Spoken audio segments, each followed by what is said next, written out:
जो बेनिफिट जी जो बेनिफिट होता 16,000 जो पंदी बुढ़ पे छुड़िया को बाय रोड का ना हो तो कोई 4 किलोमीटर हां 9:30 वाली 8 बजे तो हमारा तैयार हो 7 बजे जाएगा ना बात तो नहीं है बिल्कुल वो पत्रा में उस्ताद ले ले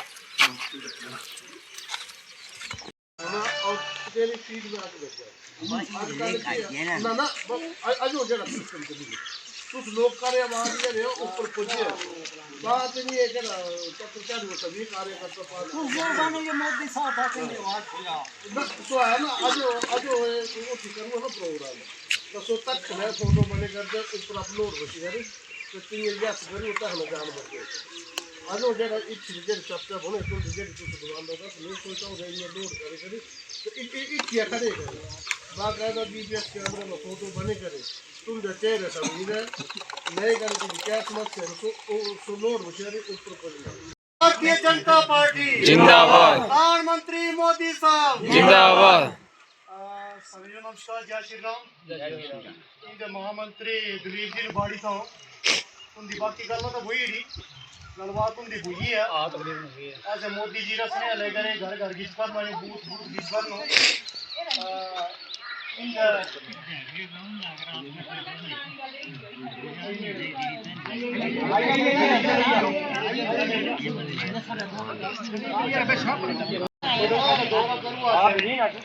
इनका पार्टी आज इनका प्रोग्राम तो ले लेना ना तो बूथ ले लेना ना बड़ा बूथ दारोल ते बाड़ी 6 बूथ का प्रोग्राम तो जरा आज बजुरी सारे बूथ कवर कर देता हूं बाद बाड़ी गाना इंडिया आए तुझे सब लोग आज बैठक में छूरे तुमका बहुत धन्यवाद बहुत शुक्रिया भाजपा परिवार है इनका तो परिवार तो जरूर आदमी है जिला शिप में अपना चलते लेकिन बेची गया बाकी दूसरे गल करेंगे तो दूर बोले इनका मेन कारण आई है तुझसे गल करे वे लेकर थोड़ा अपनी तरफ फोकस कर दो ठीक है बहुत अच्छा तुमसे बहुत धन्यवाद और भी प्रयास करते रहे मेरे भी फोन करूँ करे बीच बीच आपसे चेता बोले खिदाश सुनते दूसरा हाँ जी करेगा दूसरे चेता बोले हम लेकिन ये रामायण करवाते रहना करी यार बस होने के बड़ी पार्टी अपनी चली ले पार्टी अभी तो चार लोग जैसे मुताबिक काम बोलते हैं पार्टी अगर 5-7 बंदे के ठेके लगा ले पता नहीं काम करना था तेरे तकरीब से बूथ वाइज 11 बंदे टीमां बनूरी और सो टीम उसमें एक्टिव रहना चाहिए आज इन महामंत्री बाद में जो ना पड़े गरसमंद है ठीक जेड़ा चेंज करने सो करवा सकते जेड़े और ऐड करने सो करवा सकते इन मेरा ये मकसद है एतबाद इन बीच जड्डी साहब वकील साहब सिला तो काम ना ਹੁੰਦਾ ਦਿੱਤਾ ਤੂੰ ਖਬਰ 8 ਖਬਰ ਥੋੜਾ ਦਿੱਲੀ ਕੰਮ ਕਰਦੇ ਆ ਨਾ हां बिल्कुल क्लियर कलेक्शन गलत बनूंगी ना अपनी जगह कायदे कमेटी बना भारतीय जनता पार्टी जिंदाबाद। के और डाडू के वासियों मैं सबसे पहले आपका शुक्रिया अदा करता हूं जो आप इतनी तादाद में यहाँ इकट्ठे हुए और हमारी बातें खासकर हमारी काजल नेता जो हैं नई उभरती हुई नेता उनकी बातें सुनने के लिए आप आए हैं तो हम भी 2-3 बूथ को चेक करके आए थे। बूथ का आ जाने का मकसद यह है कि आपने जैसे जो पढ़े लिखे हैं वो तो सुनते हैं SIR जैसे बंगाल में हो रहा है यूपी में हुआ है कि गलत जो वोटर हैं वो ऐड कर दिए हैं लिस्ट में तो उसकी वजह से जो असली वोटर है वो रह जाता है और गलत वोटर जो है वो वोट डालता है गलत पार्टी को वोट डालता है यानी जो गलत वोटर होगा वो गलत पार्टी को वोट डालेगा। तो हालांकि ये परेशानी हमारे इलाके में नहीं है लेकिन एक चीज़ है जो हमारे इलाके में है कि बहुत सारे वोटर हमारे रह जाते हैं उनका नाम गलत होता है या उनका नाम लिस्ट में होता ही नहीं है, या दो दो जगह उनका नाम होता है।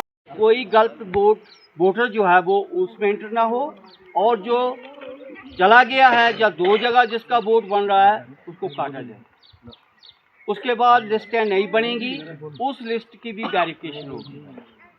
तो हम आपके साथ यही बात करने के लिए आए। पहले तो हमारी पोलिंग बूथ वाली जो लिस्ट है वो बननी चाहिए। जैसे अभी बात चली, मुझे बड़ी अच्छी बात हुई कि आपके जो मसले हैं, अगर आपकी पोलिंग बूथ वाली टीम अच्छी होती ना, तो आपको और हमें जहाँ इकट्ठे होने की ज़रूरत नहीं होती। हमें पता होता, हम उधर ही उसका हल कर देते। लेकिन हमारा जो पोलिंग बूथ कमेटी है वो एक्टिव नहीं है। तो ये नाम लिखाए हैं, मैं रिक्वेस्ट करता हूँ सबसे कि इनको फिर वेरीफाई करें, और इन लड़कों को ये जो मेंबर रखे हैं इनको एक्टिव करें। और जो भी गाँव का मसला होता है, देखो मसले तो हर जगह होते रहते हैं, कोई एक दिन में मसला नहीं होता है, हर रोज़ मसले तैयार होते रहते हैं, तो वो हम तक पहुँचने चाहिए। देखिए, घबराओ मत, आपने वोट दिया, मुझे पता है 90% आपने वोट दिया है पार्टी को, किसी वजह से हो जाता है, कुश्ती लगी होती है, दो पहलवान कुश्ती करते हैं, एक कामयाब होता है एक नाकाम होता है। उसमें ये वाला को नाकाम जब हो जाता तो वो कुश्ती छोड़ देता है क्या? नहीं, आपने दिया है वोट, आपने अच्छा काम किया है, अच्छे आदमी को वोट दिया है, अच्छी पार्टी को वोट दिया है, आपने मायूस नहीं होना है। हमारी दिल्ली तक पहुंच है, जो भी आप स्कीमें देख रहे हैं वो दिल्ली से आ रही हैं, पैसा दिल्ली से आ रहा है। जैसे आप देख रहे हैं, एक दरिया होता है ना, पानी उससे आता है, उससे नहरें निकाली जाती है, एक नहर उधर चली जाती है, एक उधर चली जाती है, लेकिन दरिया दरिया ही होता है ना, वो खाली नहीं होता है, वो समुंदर है चला रहता है। इसी तरह जो पैसा हमारी डेवलपमेंट के लिए आ रहा है, जो रोड बन रहे हैं, बड़ी बड़ी प्रोजेक्ट बन रहे हैं, वो वहीं से मोदी जी दे रहे हैं। तो आपने मायूस नहीं होना है, आगे भी वैसा ही काम करना है। और जो छोटे मोटे आपके मसले हैं वो आप डायरेक्ट हम तक भी पहुंचा सकते हैं, और ख़ासकर आपकी जो पोलिंग बूथ कमेटी बनी है उसके माध्यम से पहुंचा सकते हैं। मायूस होने की, घबराने की कोई ज़रूरत नहीं है, और आपस में क्लैश नहीं करना है, बल्कि मसले को सुलझाना है। जैसे एक गांव में कोई चीज़ आ जाती है, एक रोड ही आ जाता है, हम क्या करते हैं, खुद ही झगड़ा शुरू कर देते हैं, ये रोड उधर जाना चाहिए, दूसरा कहता है ये रोड उधर जाना चाहिए। और पार्टी क्या करेगी?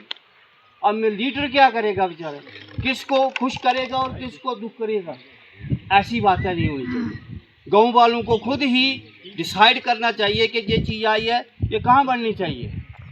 अगर इस तरह की गाँव में सूझबूझ हो तो झगड़े नहीं होते और डेवलपमेंट भी होती है। तो मैं आपका बहुत बहुत शुक्रिया अदा करता हूँ कि आप इतनी तादाद में जहाँ आए, हमारी बातें सुनी। आगे इलेक्शन होने वाली है, मैं एक बात और कहूँगा, उसमें पंच चुने जाएंगे, सरपंच चुने जाएंगे, बीडीसी चुने जाएंगे, डीडीसी।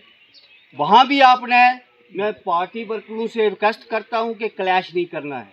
एक मेंबर खड़ा करो, मेंबर वो खड़ा होना चाहिए जो जाति पाति से नहीं होना चाहिए, जो कोई रिलेशन में नहीं होना चाहिए, लेकिन अच्छा लीडर होना चाहिए, जो काम करवा सके, जो गाँव का भला करवा सके। लालची नहीं है, बड़ी बड़ी मूछों वाला जी मेरा चाचा है, वो मेरा ताऊ है, वो मेरा भाई है, इस तरह के सबके भाई तो होते हैं। तो कितने भाइयों को आप सरपंच बनाओगे? तो गाँव में क्या होगा? झगड़ा पैदा हो जाएगा। तो कोशिश करनी है कि एक ही अच्छा जो नुमाइंदा है वो चुनो, अच्छा सरपंच चुनो, अच्छा पंच चुनो, अच्छा बीडीसी का मेंबर चुनो, ताकि उस इलाके की, उस पंचायत की तरक्की हो। अगर तरक्की हम नहीं तरक्की करेंगे तो गवर्नमेंट क्या करेगी? हम ही लड़ते रहेंगे, गवर्नमेंट क्या करेगी? इन्हीं शब्दों के साथ मैं आपका बहुत बहुत धन्यवाद करता हूँ जो आप जहाँ आए और हमारा सहयोग दिया। जय हिंद, जय भारत। मावा, बहनी, बुजुर्ग, नौजवान साथियों, मेरा प्यार भरा नमस्कार। जय श्री राम। जय श्री राम। जदयू साहब बड़े विस्तार से अपना वक्तव्य रख हुआ, तो सारे बड़े प्यार से सुनो, तो बड़ा बड़ा धन्यवाद। पार्टी का मेन उद्देश्य होंदा, और खास करके इंदी जेह्ड़ी भारतीय जनता पार्टी आ तेरा अक्के उद्देश्य है कि 24/7 24 घंटे तैयार रहना युद्ध वास्ते। युद्ध क्या होंदा इलैक्शन, तुम सारे जान दिया कि इलैक्शन कटे तर होंदे आ, अगर इलैक्शन ना हुआ तो लोग कम होंदे। 2019 में 5 अगस्त जो 370 हटाना पे तो तेरे बाद इंदी इलैक्शन डिले हुए कस के कारण बस तुझे पता सारे जो एक बड़ा बड़ा कैंसर थू कश्मीर में पलू कर दो टेररिज्म आ रहा सेपरेटिज्म आ रहा तिस दूर करने वास्ते आर्टिकल 370 हटाना बड़ा जरूरी थू। इस आर्टिकल 370 हटाने के बाद माहौल जो शांत करने तक टाइम लगू और जखने इलेक्शन होने थे तखने ना हो सके और 2024 में इलेक्शन हुई। लेकिन तेरे दौरान LG प्रशासन के दौरान भी तुझे हेरू ना बड़े बड़े कम तो बुछूरे कोई मसला नहीं है, लेकिन ग्रास रूट पर है ग्राउंड लेवल पर जो काम होंगे सो मरी गंदे।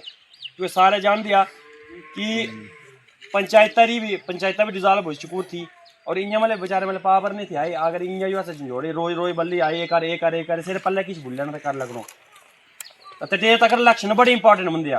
कुछ लोग मतलब राजनीति करते यार बीजेपी वाले इलैक्शन तक कर दे तो इलैक्शन तक करना पैंदा, अगर इलैक्शन ना बोली तो तुंदे काम घटों करवाने इंदे बंदे अगू ना इले जीते करते काम घटों करवाने कम तो ढूंगे बूने ना तो इतने तक इलैक्शन बड़े जरूरी बंदे और पार्टी का उपरा तो अक्के मूल मंत्र के 24/7 तैयार रहना।